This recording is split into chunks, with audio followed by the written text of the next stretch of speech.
नमस्कार दोस्तों, स्वागत है आपके अपने चैनल जी फैक्ट पर। आज के इस वीडियो में हम बात करेंगे आज के करंट जीके के बारे में। उससे पहले एक बार हम लोग कल का रिवीजन करेंगे। नंबर 1 क्वेश्चन है, world scientist and university ranking 2023 के अनुसार विश्व के 2% शीर्षस्थ वैज्ञानिकों की सूची में राज्य के कौन से वैज्ञानिक शामिल हैं। तो आपको बताना है कि जो विश्व के 2% जो शीर्ष वैज्ञानिक है उसमें से जो है राज्य के किन दो व्यक्तियों को सम्मिलित किया गया है। तो याद रखना, प्रोफेसर सुरेश आमेटा को, साथ ही डॉक्टर रक्षित आमेटा को यहाँ पर शामिल किया गया है। और ये रैंकिंग किसके द्वारा जारी की गई है? तो world scientist and university ranking 2023 है ये। और याद रखना कि विश्व के शीर्ष 2% वैज्ञानिकों के अंदर हमारे राजस्थान के 2 वैज्ञानिकों को शामिल किया गया है, प्रोफेसर सुरेश आमेटा और डॉक्टर रक्षित आमेटा को। काफ़ी अच्छी बात है। और ये दोनों कहाँ के रहने वाले हैं? तो ये दोनों रहने वाले हैं उदयपुर जिले के। याद रखना, सुरेश आमेटा और रक्षित आमेटा राज्य के उदयपुर जिले के निवासी है। इनको विश्व के 2% शीर्ष वैज्ञानिकों में इनको शामिल किया गया है। इंपॉर्टेंट क्वेश्चन है, आपको ध्यान रखना है। अगला क्वेश्चन, टेक्नो और सोशल मीडिया कंपनी मेटा ने भारत में ग्लोबल बिजनेस ग्रुप का निदेशक किसे नियुक्त किया है? तो आंसर है इसका विकास पुरोहित। और ये भी कहाँ के रहने वाले हैं? तो उदयपुर के रहने वाले हैं। इनको जो है मेटा कंपनी, जिसने भारत में ग्लोबल बिजनेस ग्रुप का इनको निदेशक नियुक्त किया है, नाम क्या है? तो विकास पुरोहित। इसके अलावा उनके 2 प्रोफेसर का भी आपको नाम याद रखना है। एक तो सुरेश आमेटा, साथ ही रक्षित आमेटा। ये दोनों भी कहाँ के रहने वाले थे? तो उदयपुर जिले के निवासी थे। ये भी आपको ध्यान रखना है। अगला क्वेश्चन है, राजस्थान साहित्य अकादमी का उपाध्यक्ष किसे बनाया गया है? तो आंसर है इसका सुनीता गोगरा को। ठीक है ना। राजस्थान साहित्य अकादमी का अध्यक्ष कौन है? तो दुलाराम सहारण है। और जबकि उपाध्यक्ष किसको बनाया गया है? तो सुनीता गोगरा को बनाया गया है। तो आपको दोनों चीज़ें याद रखनी है। अध्यक्ष तो कौन है? दुलाराम सहारण। ठीक है ना। दुलाराम सहारण इसके अध्यक्ष है। साथ ही उपाध्यक्ष किसको बनाया गया है? तो सुनीता गोगरा को बनाया गया है। ये दोनों चीज़ें आपको ध्यान रखनी है। अगला क्वेश्चन है, राजस्थान सरकार द्वारा किसानों को कम दर पर उन्नत कृषि यंत्र उपलब्ध करवाने हेतु किसकी स्थापना की जा रही है? तो आंसर होगा इसका कस्टम हायरिंग केंद्र की यहाँ पर स्थापना की जा रही है। अब तक जो है 748 केंद्रों की स्थापना की भी जा चुकी है। ये मिशन अगर हम बात करें तो ऑन एग्रीकल्चर मैकेनाइजेशन योजना के तहत केंद्रों की स्थापना की जा रही है। ठीक है। तो ये जो जो कस्टम हायरिंग केंद्र है, किसके तहत स्थापित किए जा रहे हैं? तो मिशन ऑन एग्रीकल्चर मैकेनाइजेशन योजना, इसके तहत जो है 748 केंद्रों की अब तक स्थापना की जा चुकी है। और ये केंद्र क्यों बनाए जा रहे हैं? तो कम दर पर जो है उन्नत कृषि यंत्र उपलब्ध कराने हेतु राजस्थान सरकार द्वारा ये योजना चलाई जा रही है। काफ़ी अच्छा क्वेश्चन है, आपको याद रखना है। मिशन का नाम आपको जरूर याद रखना है, मिशन ऑन एग्रीकल्चर मैकेनाइजेशन योजना के तहत जो है 748 केंद्रों की स्थापना की गई है। और इन केंद्रों का नाम क्या रखा गया है? तो कस्टम हायरिंग केंद्र इनका नाम रखा गया है। और ये किस लिए बनाए जा रहे हैं? तो उन्नत कृषि यंत्र उपलब्ध कराने हेतु बनवाए जा रहे हैं। तो ये दोनों चीज़ें आपको ध्यान रखनी है। ठीक है। अगला क्वेश्चन है, गांधी लिगेसी टूर के तहत देश विदेश के कितने गांधीवादी विचारकों ने 9 जनवरी को राज्य के Mahatma Gandhi institute of governance and social science Jaipur का भ्रमण किया है? तो आंसर है इसका 19 व्यक्तियों ने जो है राजस्थान में institute of governance and social science Jaipur का भ्रमण किया है। ये गांधीवादी विचारक धारक है, इसलिए इनको जो है इस इंस्टीट्यूट का इन्होंने हाल ही में भ्रमण किया है। तो ये आपको ध्यान रखना है। अगला क्वेश्चन लेते हैं हम लोग। अगला क्वेश्चन है, उद्योग एवं वाणिज्य विभाग के फ्लैगशिप कार्यक्रम मिशन निर्यातक बनों के तहत कहाँ पर 11 जनवरी को प्रशिक्षण कार्यक्रम आयोजित होगा? तो आपको याद रखना है कि नागौर जिले के अंदर जो है मिशन निर्यातक बनों के तहत जो है कार्यक्रम का आयोजन किया जाएगा। इसकी तारीख क्या है? तो इसकी शुरुआत जो हुई थी वो तो हुई थी 26 जनवरी 2020 को शुरुआत हुई थी। और ये शुरुआत कब होगा? तो 11 जनवरी को इसका आयोजित किया गया है कार्यक्रम। ये आपको ध्यान रखना है। ठीक है। आपको याद रखना है, राजस्थान के अंदर जो है वर्तमान में अभी 33 फ्लैगशिप योजनाएं राजस्थान में भी वर्तमान में संचालित है। ये भी आपको ध्यान रखना है। ठीक है। तो दोनों चीज़ आपको ध्यान रखनी है।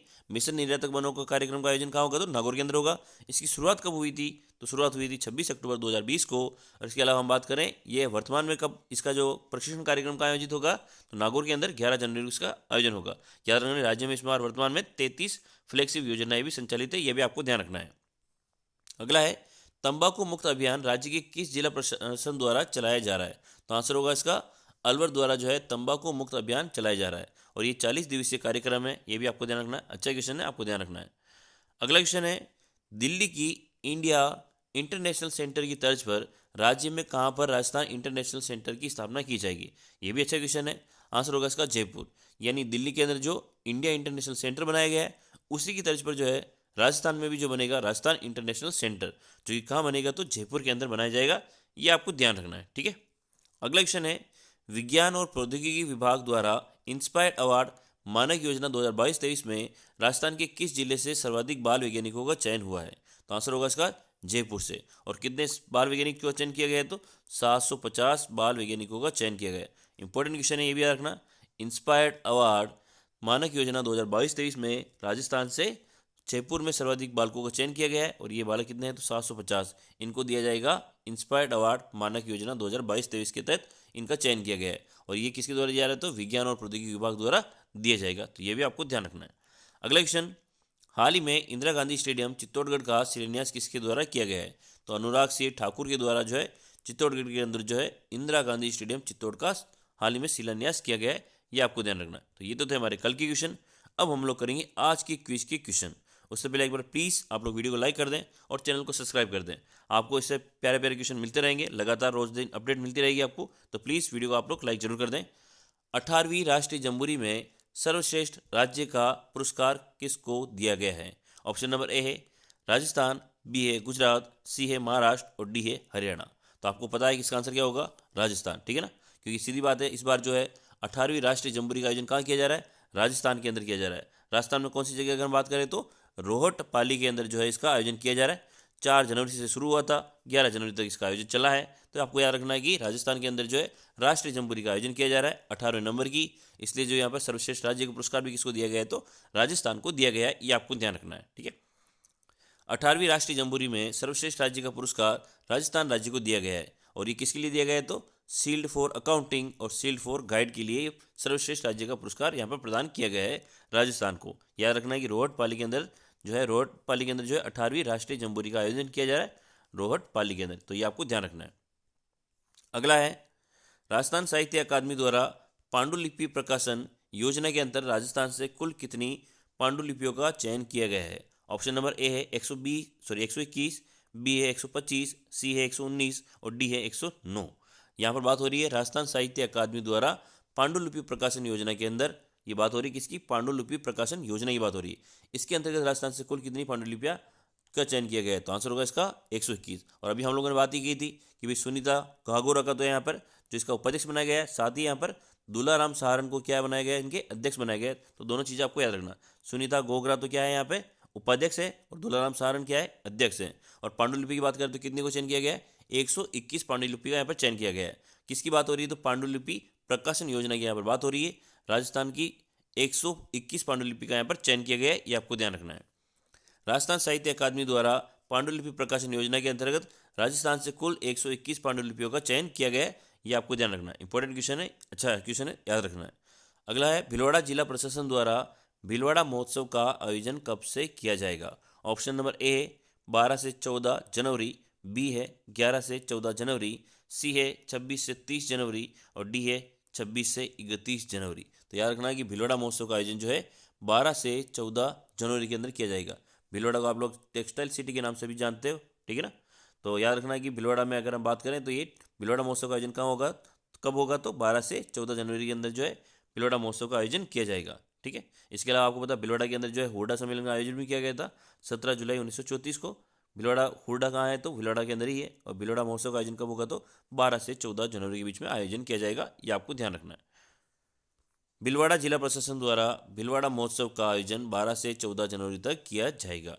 लेते हैं अगला क्वेश्चन, ऊँटनी के दूध से पाउडर बनाने के लिए राष्ट्रीय ऊँट अनुसंधान केंद्र बीकानेर ने किस कंपनी के साथ MOU किया है?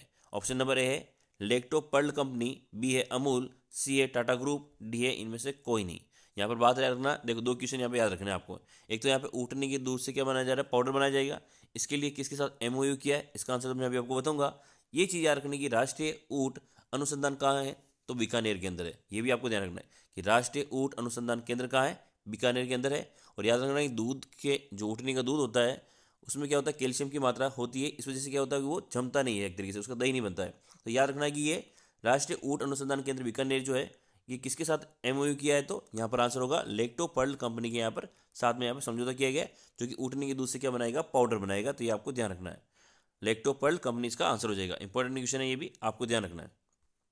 राजस्थान का राज्य पशु भी है ऊँट एक तरीके से, तो ये भी आपको ध्यान रखना है।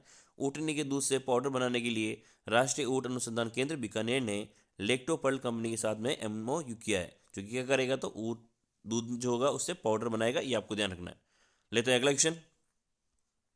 अगला है, केंद्र सरकार के सुशासन सप्ताह प्रशासन गांवों के संघ 2022 के तहत सर्विस डिलीवरी एवं जन अभियोग निराकरण में राजस्थान किस स्थान पर रहा है? तो यहाँ पर बात हो रही है प्रशासन गांव के संघ 2022 की बात हो रही है, और ये किसके तहत चला जा रहा है? तो सुशासन सप्ताह के तहत चला जा रहा है। यहाँ पर बात हो रही है सर्विस डिलीवरी एंड जन अभियोग निराकरण में राजस्थान किस स्थान पर रहा है? ऑप्शन नंबर ए है प्रथम, बी है द्वितीय, सी है तृतीय और डी है चतुर्थ। तो इसका सही आंसर होगा प्रथम, ये आपको ध्यान रखना है। यानी याद रखना कि प्रशासन गांव के संघ 2022 जो चलाया जाए सुशासन सप्ताह के तहत, इसमें सर्विस डिलीवरी और जन अभियोग निराकरण में राजस्थान जो है पहले स्थान पर रहा है। ये भी एक अच्छा क्वेश्चन है, इंपॉर्टेंट क्वेश्चन है, आपको ध्यान रखना है। वीडियो आपको अगर अच्छा लग रहा हो तो प्लीज़ वीडियो को लाइक कर दें और चैनल को सब्सक्राइब कर लें। आप हमारा टेलीग्राम चैनल ज्वाइन कर सकते हैं, जहाँ पर आपको इसकी PDF मिल जाएगी। तो प्लीज़ आप टेलीग्राम चैनल भी ज्वाइन कर लें, और वीडियो को एक बार प्लीज़ आप लोग लाइक करें और वीडियो को शेयर करें अपने दोस्तों के साथ में, ताकि इसी प्रकार का कंटेंट आपको मिलता रहे। ठीक है, लेते हैं अगला क्वेश्चन। उससे पहले थोड़ी सी जानकारी। केंद्र सरकार के सुशासन सप्ताह प्रशासन गांव के संघ 2022 के तहत सर्विस डिलीवरी एवं जन अभियोग निराकरण में राजस्थान प्रथम स्थान पर रहा है। अगर हम बात करें सेवा प्रदायगी में प्रथम कौन रहा है, तो अलवर जिला जो है सेवा प्रदायगी में अंदर रहा है, पहले नंबर पर रहा है। साथ ही याद रखना है जन अभियोग निराकरण में कौन रहा है प्रथम पे, तो जयपुर में रहा है।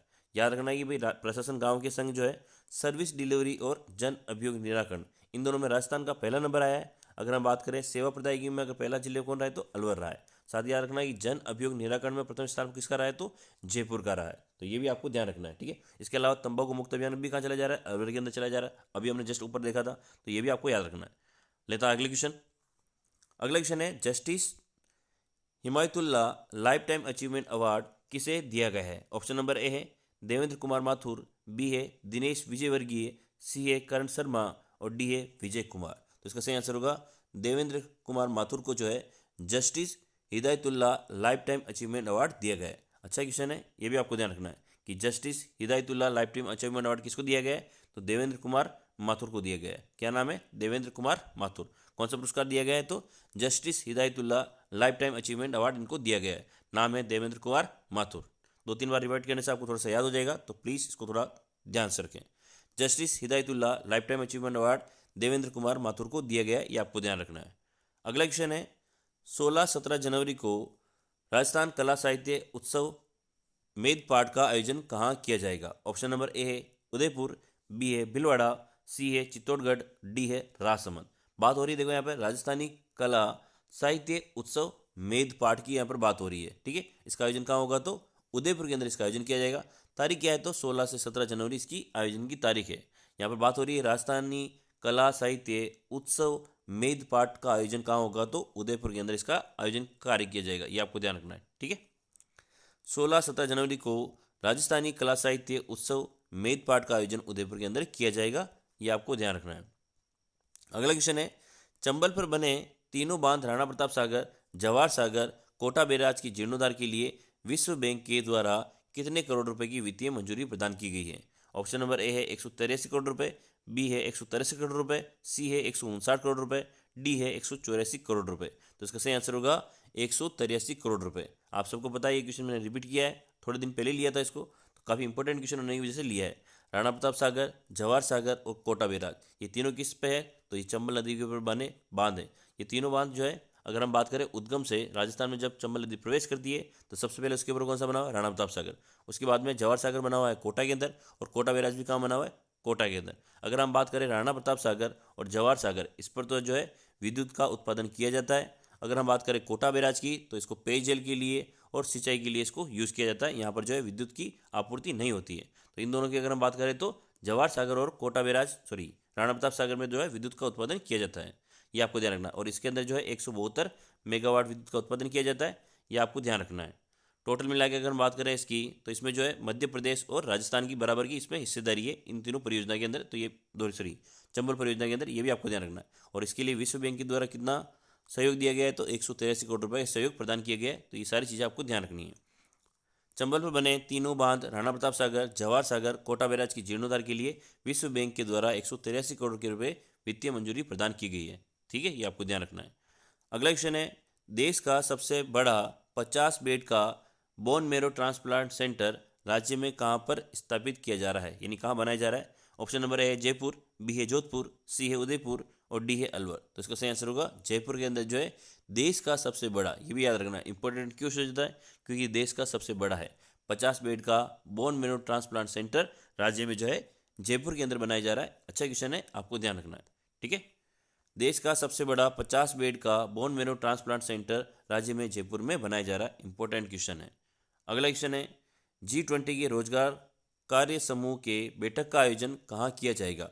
ऑप्शन नंबर ए है जयपुर, बी है उदयपुर, सी है जोधपुर और डी है अजमेर। तो इसका सही आंसर होगा जोधपुर के अंदर जो है G20 के रोजगार कार्य समूह की बैठक का आयोजन किया जाएगा। आंसर क्या होगा इसका, जोधपुर, ये आपको ध्यान रखना है, ठीक है। G20 के रोजगार कार्य समूह की बैठक का आयोजन जोधपुर में किया जाएगा। तो ये तो था हमारे आज के क्वेश्चन। अब हम लोग करेंगे क्विज की क्वेश्चन, जिसका आंसर आपको कमेंट सेक्शन में लिखना है। और आप अगर मेरी वीडियो को पसंद करते हैं तो प्लीज़ कमेंट जरूर करें। 18वीं राष्ट्रीय जमहूरी में सर्वश्रेष्ठ राज्य का पुरस्कार किसको दिया गया है, तो आपको बताना है कि यहाँ पर किसको ये पुरस्कार दिया गया।